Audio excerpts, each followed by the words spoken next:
ఈ రోజే డౌన్లోడ్ చేయండి. మీ ఫేవరెట్ షోస్ చూడండి.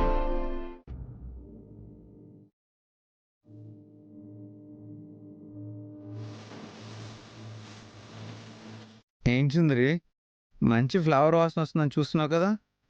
అవును బాలగారు. నీకోసమే పూలు తీసుకొచ్చాను.